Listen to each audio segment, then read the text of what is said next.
Now, Chief Imam of Yoruba land has tackled the Sultan of Sokoto. We don't want Sharia law in Yoruba land because it is going to cause war. What are your opinions about that? Let me tell you, that Chief of Imam that came out, it's not just came out, oh, he has been coming out to tackle the rudiment of Islamic problem for a very long time. I think it was the man that came out and started saying that these people have deceived you in the name of religion. He said, I've lived in Saudi Arabia for almost 10 years. I know them.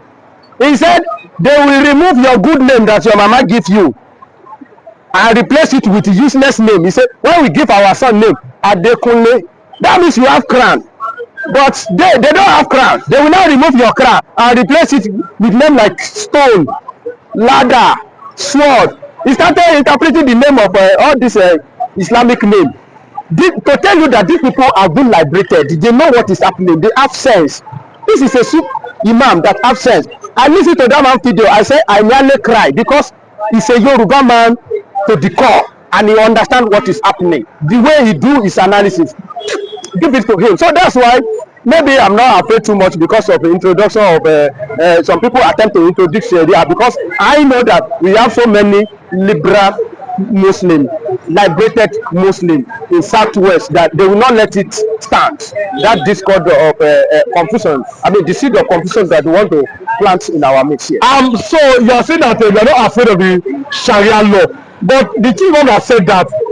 Don't you think that most Yoruba Muslims are going to support him? But some other people like the Oluwo of Iwo and some other chief imams in the world have said Sharia law must come to pass in Yoruba land. You see, do you know their problem? They like noise. These people, they just like to make noise. I've listened to Mufti of Iwo. I've listened to Oluwo himself. You know that one has usually been committing rubbish from his mouth. I understand. I know him. But they are just empty noise. Mr. Nnamdi, do you know what they want to do? These people that they call Sharia law, there's nothing like Sharia law. It's just a panel set up for arbitration. If they invite me to that place, if I decide not to go to that place, there is no legal law that binds me to go to that place. If I go there, they give me the instruction. There is no legal law that binds me to follow that instruction.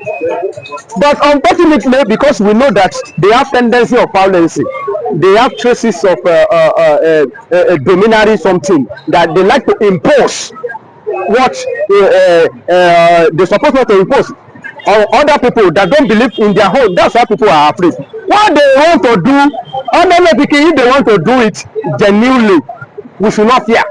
But because they are intolerant, they have religious intolerance sometimes. We have extremists among them, like those one we have at Iwo. Before small thing now, it is only Sharia panel arbitration they establish. So before you call that rubbish, they may like go and catch some area and say that it is Islamic, it is Sharia law that is reigning in this place. You cannot drink, you cannot do this, you cannot do that, and started imposing Islamic law on people that are not Muslim. They will be asking us that when during their Ramadan, people should not fry akara, they should not cook moment because of they believe in Sharia. So all this kind of a thing is subjecting us into confusion. But I know that even majority of some Muslims in the Southwest don't agree with it. I interview one Afa now. I just interviewed one Afa. He said categorically that Sharia law is very okay, but it cannot work in the Southwest. Simple. An Islamic scholar said that one to me. So I don't think we have problems about it. You are looking at the fact that Yoruba people have always stayed in peace with each other. I don't think that this Sharia law may have been sponsored by some people to destroy or cause chaos for Tinubu's administration. It won't work. That is their aim and agenda, but it won't work. We are Yorubas, Mr. Nnamdi, for goodness sake. We are Yorubas. We are liberal.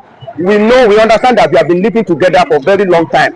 They just want to create a chaos that they will not be able to control. I told you when some people started making that move in Iwo, when they say their daughter supposed to be wearing hijab, and I told you what follows. How some people came with choir rope, and somebody even came with masquerade ego in school, and they asked him, he said, yes, it's my religion. So if it is a must that we must come to school and we should dress the way our religion, so that we'll be able to showcase our religion. I'm a traditional worshiper, and he came to school with the masquerade. So that's what they want to subject us to, and it will not work. It may work in other places. In this place, it cannot work. They themselves, they know. They know that it cannot work. They don't want to create problem. So then, what is the way out for the Yorubas on this particular issue? They are closing. Well, I say on Sharia. Yes. It's very, very simple. It's very, very simple. That we have said no to Sharia, and let everybody put their hand where it's supposed to be. No Sharia law at this moment. If they were able to convince us enough that this is, I told you that I listened to one interview. Sharia arbitration panel has been set up in Lagos since 2000, maybe 2002. Do you know it exists? Nobody knows. It's only people that go to that place know that it exists, because they apply wisdom and they apply tolerance. They don't impose it on anybody. That thing, if they establish it, you only go there if you wish to go there. If you are not wish to go there, nobody will drag you there. If you go to that place, they give instruction. You can choose not to follow their instructions. It's just an arbitration panel. They are just trying to eradicate and give it name as a Sharia court. What is the meaning of Sharia court? Is there can any court be established without the approval of government? 10 million to send to the Fulanis who has come to kill the people that you're supposed to save, the people you're supposed to protect, the people you're supposed to guide. The people you that is seeing you as their face, you are representing. These are the people you stood against. You are working against. That is to tell you, Ebonyi State doesn't. Nigeria State, called Ebonyi State, doesn't have governor. They don't have governor. If this kind of person is a governor, that means they don't have a governor. They should go and look for their governor. Let's do a postulation here, Pastor. If the Igbos were to be given presidency, you give the Igbos a seaport, an airport, and then we now release their leader, who they call their leader, Nnamdi Kanu, even Samuel Ekpa in Finland. Do you think that the Igbos may now to decide to stay in one Nigeria? My brother, let me tell you this gospel truth, which people don't want to hear. And that is what I will tell you. There was never a time we have one Nigeria. So telling me that if they should bring seaport, to bring airport, to make Enugu vibrate, whatsoever, the reason of Mazi Nnamdi Kanu, for me to remain together, I cannot be a slave. And I cannot continue to be marginalized. So I don't need this thing. If they like, let them do. If they like, let them leave it. What I call for is what? Biafra. And Biafra we shall stand.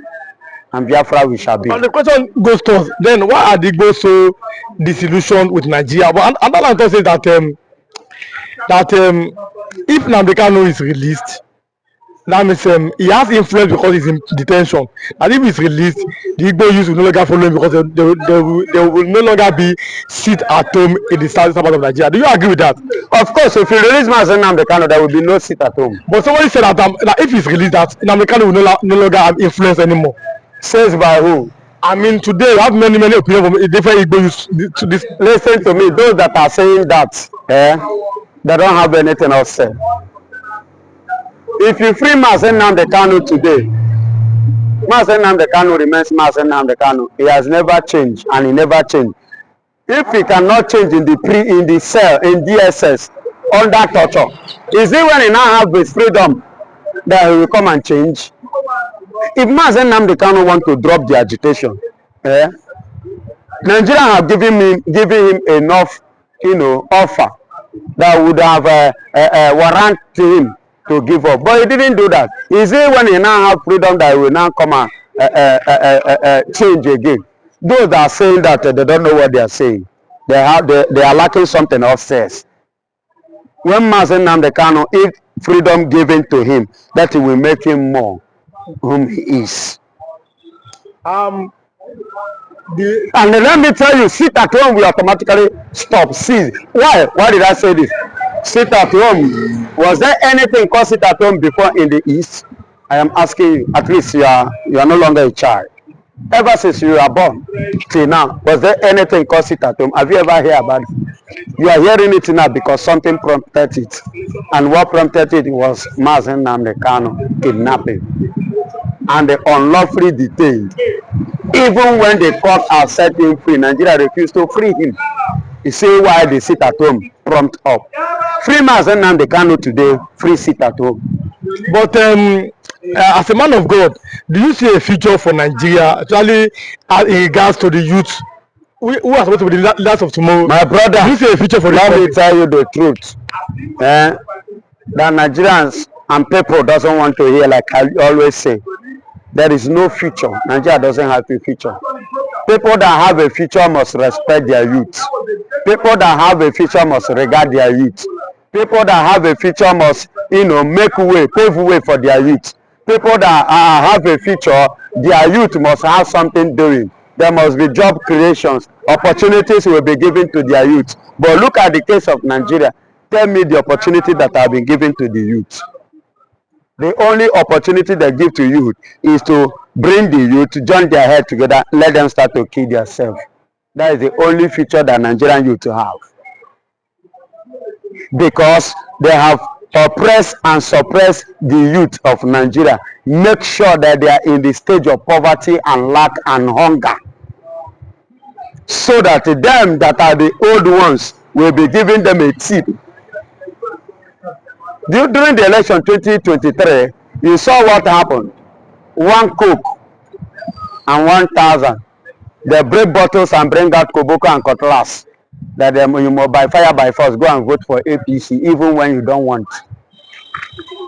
What will 1,000 do for you? And a bottle of Coke? You never forget that. That is the state they have placed Nigerian youth. So Nigeria doesn't have a future. Because any country that did not invest on their youth will definitely go down, can never go far. That's my own point of view. So, Pastor, let's talk about the Nigerian politics. We've left the issue of Nnamdi Kanu. Let's talk about Nigerian politics. Okay. Now, Atiku went to meet Obasanjo at Abeokuta. APC is saying, if you like meet anybody, nobody can remove us from power. What are your opinions about that? They are speaking the truth. They are smoking well. Yes. Nobody will remove Tinubu. First and foremost, is Tinubu a problem of Nigeria? Removing Tinubu, will it solve the problem? What is the problem of Nigeria? If not what? Let me tell you this. If Atiku like, let him go and visit Donald Trump. Donald Trump will now come here and tell us how to run this thing. You and I know vividly well. Emiloko never win election. 2023, he lost even in his own polling unit. He lost election. But at the end of the day, he was not there.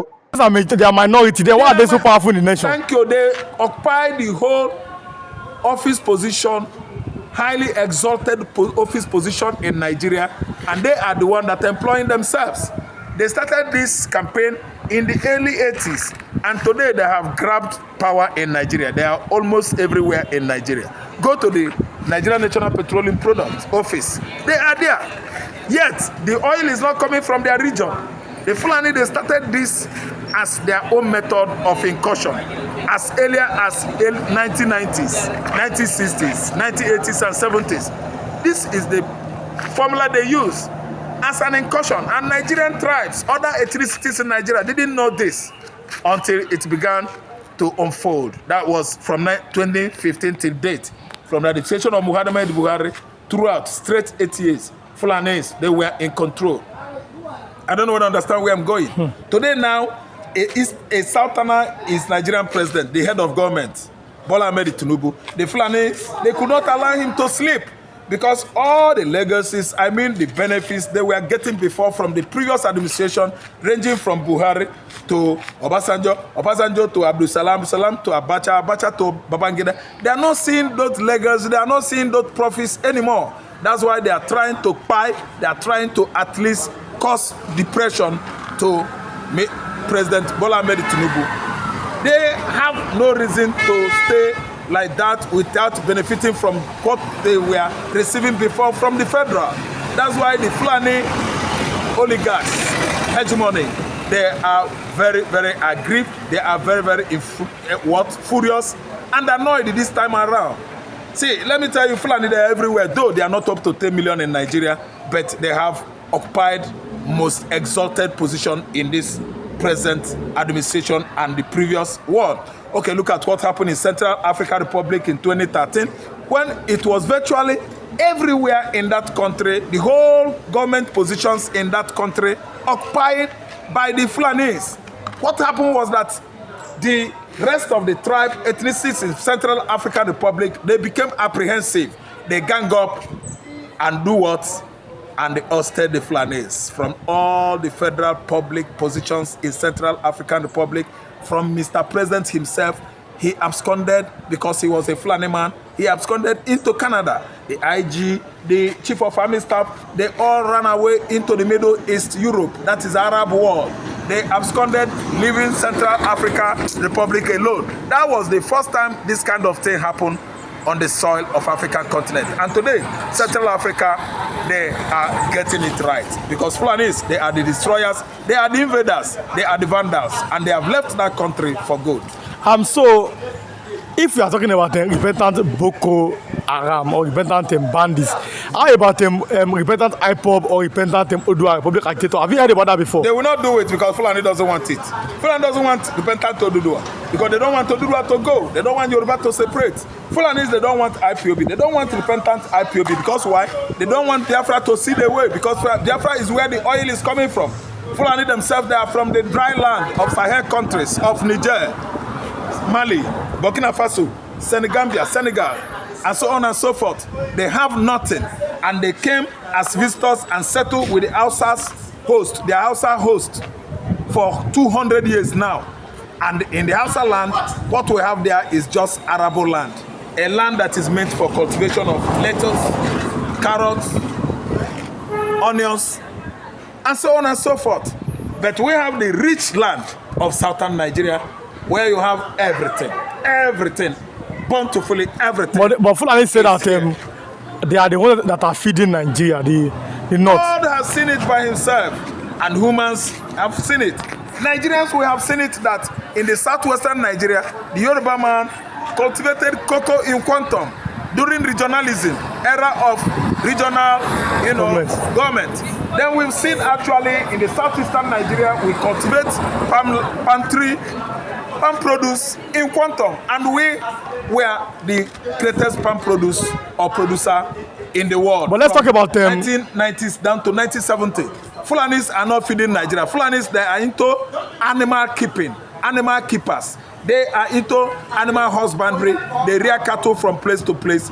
How then do they feed Nigeria? These are people that have rejected Western civilization, invited Boko Haram, introduced insurgency into our system here. How are they feeding Nigeria? They are the one causing this excruciating economic situation in this country. Because why? Farmers are not going to their farmlands anymore in the north. The farmers we know in the north are largely the Hausas, the mid-belt, that's the Kanuri, the Igala, the Doma. They are the ones, if you ask me, that are doing well on both subsistent agriculture and the commercial agriculture. So, finally, what do you have to say about your governor? When I say your governor, I mean he's an Igbo man. What did he do after S-men killed villagers? Even though he even said that they are not S-men, they are the people of the village that kill themselves. But now he has given Muslims 500 million naira for Hajj. That kind of news, how does that come to you? Oh, it sounds so great, it sounds so strange, it sounds so fictitious and unbelievable. You know why? Mwafiru, was bribed by who? His master, to come and give that kind of press conference. Because why? Fulani in the north are their masters. It is Fulani that has made one full governor of Ebonyi State by rigging out their PDP Labour Party counterparts. Do you know why?